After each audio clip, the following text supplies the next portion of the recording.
Here's our agenda for today. We're going to do these two warm-ups. Then we're going to find that worksheet, which is going to be most of your classwork and your homework. And I'm going to do a few of the problems with you just to make sure you're situated.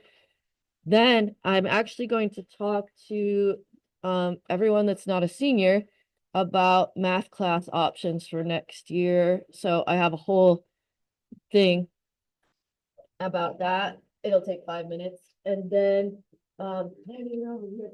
And then I'm gonna pass out a matching thing. You guys are gonna do in your groups, and then you're gonna work at the worksheet right over here. So it's nothing too bad today. There's nothing new to learn anyway. Right? Good. You happy? Happy Connor? I'll take happy Connor. No, good Lord, no. Thank you though. Okay, number 6. So do you guys remember what dumb thing I call these kind of problems? What's the ridiculous thing that I say? Squirrel in the tree, right? These are squirrel in the trees. So starting with number 6, add 3. Crap, I wanted to use a blue pen. Mrs. Talbot, why are you so weird about your office supplies? Well, I don't know.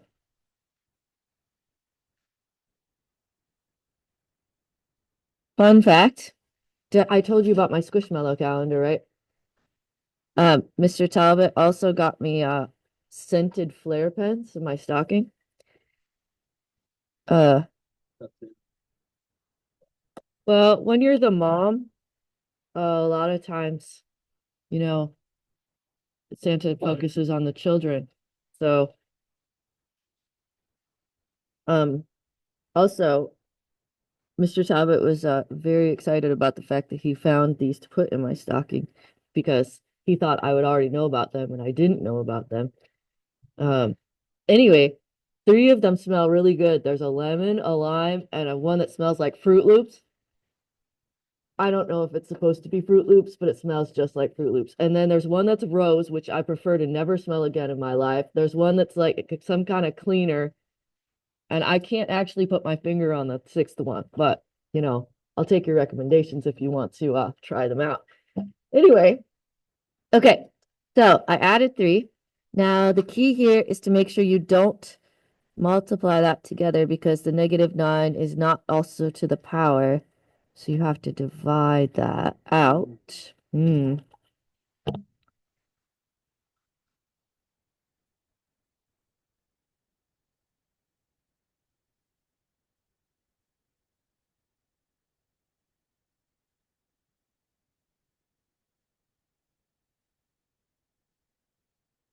of an awkward number.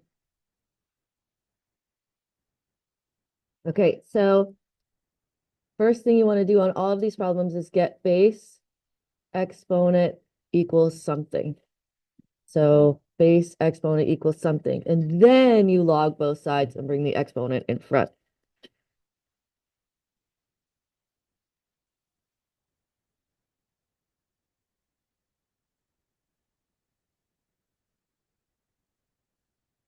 You have to resist the urge to log.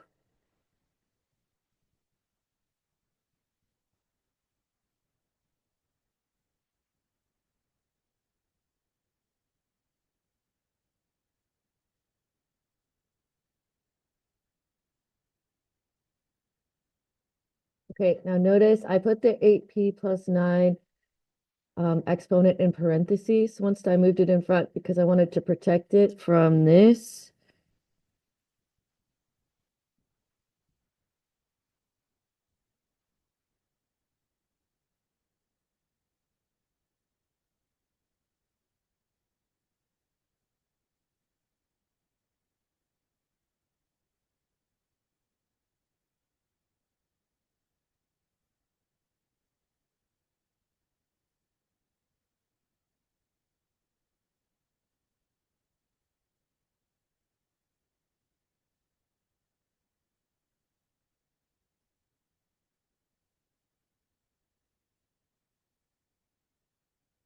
Notice it says nearest 10,000th for the rounding, so I went out 4 decimal places.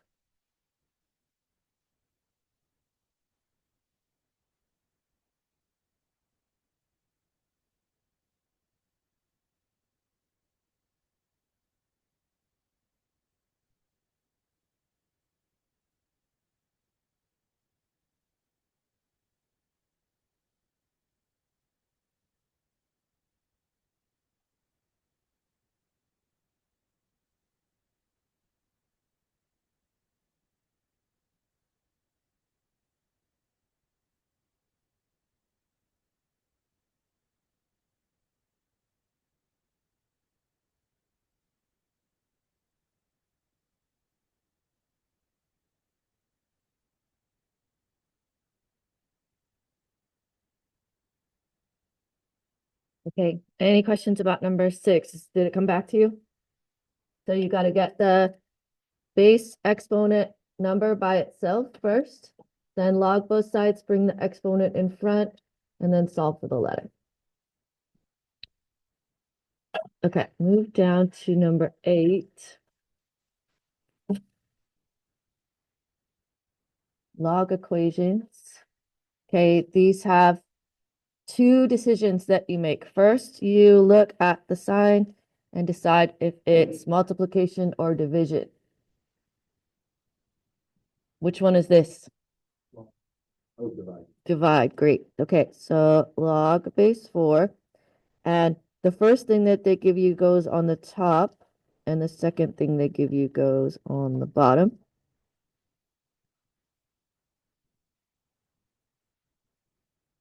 Okay, and then the next thing you decide is it guide and circle or cross out?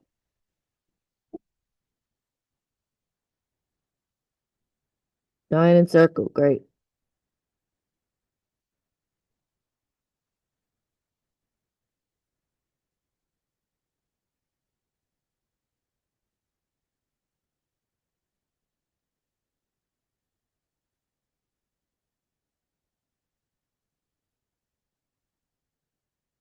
And I like to put the 64 over 1 and cross multiply.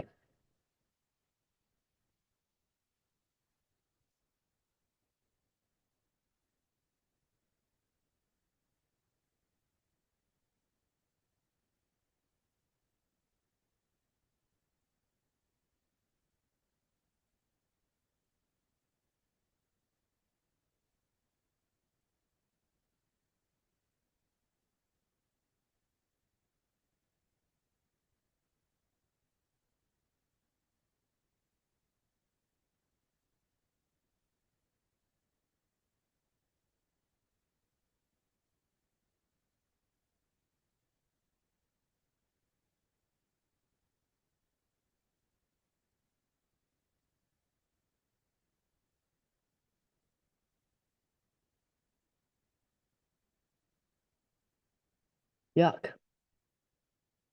Okay, now do you guys remember these are the type that you have to check with your calculator? So we need to plug this back in, and that's the reason I left it as a fraction because I want it to be exactly 3. So hit the math button, log base 4 of 128 over 63 minus math log base 4 of 128 over 63 minus 2, and I got 3.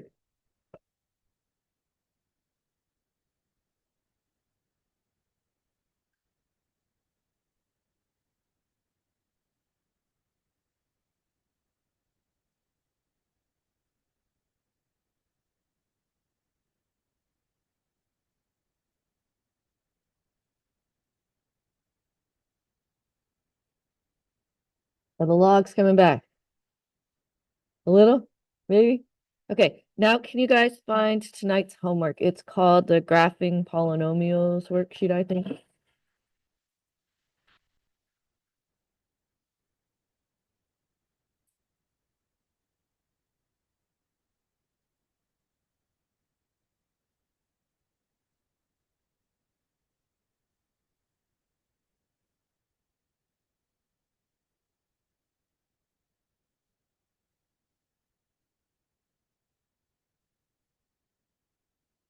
Okay. I'm not going to do these with you. These are what we did at the end of yesterday. Do you remember? So we figured out if had positive or negative a value, what the degree was, sketched it in. Um, However, I want to talk to you about the describe part of this. Um, when we've been describing so far, the only thing we've done is put double and triple next to the double and triple ones. If you could look at the answer sheet for this, please.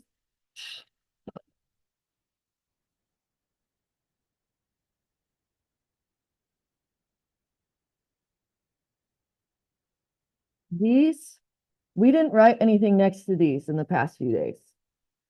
We know they're single roots because they just have a one exponent on them. We did not say anything about them being real. This is where we're going by the end of the chapter. We're just not there yet. So all I need you to do on this worksheet is just say if they're double or triple. Okay. So in number 2, you're just going to say that -2 is a double. In number 3, you're just going to say that -5 is a double and 5 is a triple. Does that make sense? Also, your sketches might be slightly different than these because, again, I don't care about how high your bumps are or low your bumps are. It doesn't have to be perfect. These are just general sketches. So don't worry about like the height of this or the height of this versus the height of this. These are just supposed to be the shape, okay? All right, so go back to that. So your describe is going to be much less than the describe and the answer key I'm saying, and that's fine. Okay, now we're going to do 5, 7, and 9 together. These are very quick. Write a polynomial function of least degree in factored form with integer coefficients that has the given zeros. Okay, so these are going backwards to the equation. So what you're going to do is write y equals. Okay, and then you're going to look to see if one of them has a 0. You see how this one has a 0? Okay, so that is going to be a plain x in the front. So that 0 gives you a plain x in the front. If you want to write x minus 0, I'm not going to mark it wrong, but it just doesn't look pretty. Okay, now we do this one. Switch the sign, switch the sign, switch the sign. That's the final answer because it says factored form. You see how quick these are supposed to be. It's not supposed to be a big deal. Okay, now there's a little bit of a weird notation in number 7, so that's why I wanted to do this one. So y equals, okay, so one of them's a 0, so I'm going to put the x there. And this says 2 multiplicity of 3. This is Kuda's way of saying it's a triple. 2 is a triple, so 2 is occurring 3 times. So you're going to go x minus 2 cubed. So 2 multiplicity of 3 means 2 is a triple. Okay, now I want to do number 9 with you because there's a little bit of a trick that we use for fractions. So y equals, there's no 0, so I'm not going to have the x in the front. It's going to start here. X plus 3, x minus 3/5, x plus 3/2. Okay, now you'd really love for this to be the final answer, but the directions say integer coefficients. It means all whole numbers, no fractions. You can't leave it like that. Okay, but there's a trick that you can use to fix it. What you do is anytime you have a fraction, you take the denominator and put it in front of the x. Okay, now let me show you why that works. Just so that you think I'm not making up stuff over here. Okay, so 5x minus 3, right? I'm just picking this one.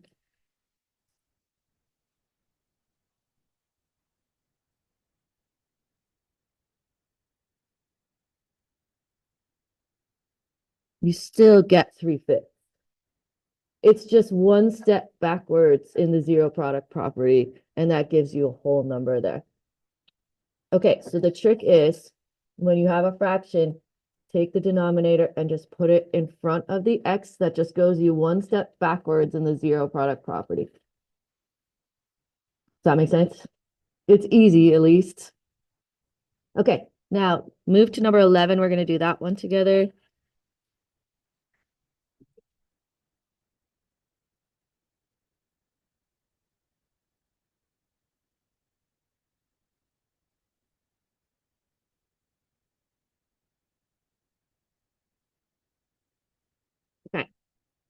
Sketch the general shape of each function, state the degree, and describe the end behavior. Your answer should not have axes, even though they are on the answer key. These should look like the squiggly things we did yesterday. Okay, so we're actually going to do this backwards. So what's the degree? We're going to start with that. Perfect. So remember, when it's in standard form, the degree is the highest exponent. Does this have a positive or negative a value? Positive. There's a positive in the front. Degree 5 positive a. Degree 5 positive a is going to start low and have 5 direction changes. So 1, 2, 3, 4, 5. 1, 2, 3, 4, 5. And you all understand why it starts low, because it's got the positive a. Okay.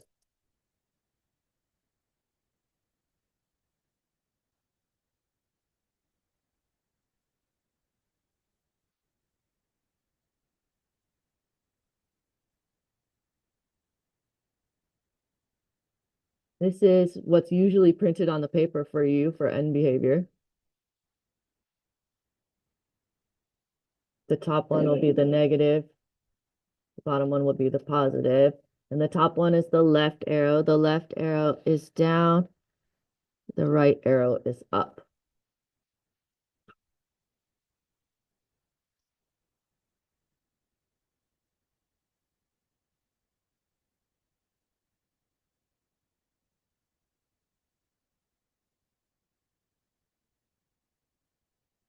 Okay, then you got a bunch of review, triangles, and logs.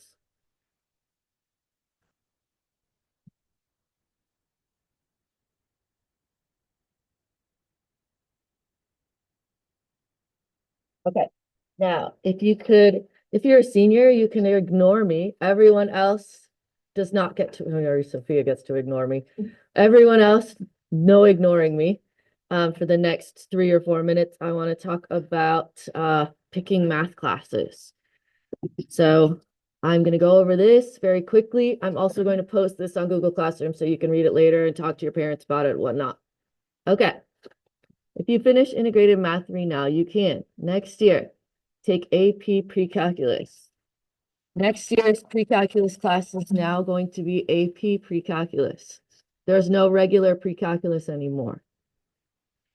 You must have a C or better in this class, grade level NWEA map scores, and a strong foundation of algebra and trigonometry. Yes. What about a C minus? C minus is probably okay. I mean, it's not going to be an easy class, so just, You think that changed? I'm not saying that. I'm just saying. Hold on. This is option one. Option one. Okay. After AP pre-calculus, you have the option to go to AP calculus or AP statistics. AP pre-calculus is usually taken by future STEM majors. If you will be able to take you will be able to take the AP pre-calculus exam, which may earn you college credits. Don't know who's teaching it. Don't know who's teaching any of these. Don't ask me. Okay. Next option, take pre-calculus honors. This is really important that you guys understand what pre-calculus honors is. It's not just a fancy name. It is 2 years of math in 1 year. It's recommended that you have an A in math 3 and above average NWEA math scores. I wouldn't even say Delaney could tell us. She's fine though, but it's a hard class. Some people have said it's the hardest class on campus.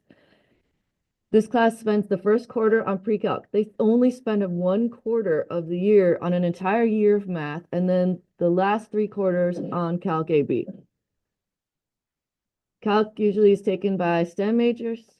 You'll be able to take the Calc AB exam, which may earn you college credits. Okay, your other option, take AP Stats. You must have a C or better in Math 3 and grade level NWEA map scores. Many majors in college require statistics. You should do some research on that in the next couple of weeks and see what type of major you have and if they require stats. You'll be, oh, but wait, you can take it in college. You don't have to take it in high school. It's just nice to get it out of the way. You will be able to take the AP Stats exam, which may earn you college credits. Please know, AP Stats is an art, a science, an English, and lastly, a math. So if you don't want to write, don't take it. If you plan on taking both AP Pre-Calc and AP Stats in 2 different school years, you should take AP Pre-Calc first. Why? Because it would be going like Spanish 1, Spanish 2, French 1, Spanish 3. Does that make sense? Like you'd have a gap year because Pre-Calc follows Math 3. It does not follow stats. So you wouldn't want to have a gap year. Okay, option 4, take personal finance. This is the last year this course may be available. And that's because personal finance is going to become a requirement for graduation in a few years, but it's only going to be a semester. So anyway, this class covers more practical math that can be applied to everyday life. You can take personal finance concurrently with any of the above classes. It does not count as a fourth year of math for colleges, however, it's elective credit. Okay, last option, take no math. After this class and you have passed, you have already fulfilled the requirements to apply to a California UC or CSU. However, 4 years of math are recommended, so you should choose options 1, 2, or 3 if you plan to attend a UC or CSU. If you plan on attending a community college, there are no math prerequisites to get in. You can just get in. Just make sure the classes you take there are all transferable to a 4-year college. Many classes there are not transferable. Be very careful when you're setting up your community college class schedule that the classes you pick are transferable. Don't skip those scheduling appointments. They're nice. They do Zooms. They're very, very nice. Okay, anyway. CSU UC college admissions offices do not recognize your course completed if your letter grade is less than a C. However, it's less than a C in the second semester. In math classes, they always look at the second semester to see if you did better. If you improve, then they don't look at your first semester because they're, math classes build as they go. Do you have any questions? I'm going to post this on Google Classroom so you can look at it in more detail later. Yes, yeah. No one else wants to do that. So that one I can be pretty sure of. I don't think any of my fellow teachers, as a matter of fact, they asked me to teach it 7 times before I said yes. And it was really dumb because I love it now. But I was like, I'm not doing that. I'm not doing that. And then what they did was they sent a student over to ask me to do it. And I can't say no to a kid. They knew just what to do. Anyway, I should have said yes way before because I love it now. But anyway, it's funny how, you don't want change, but then after you do it, you're like, oh, that was great. Why didn't I want to do that? Anyway, so yes, I don't.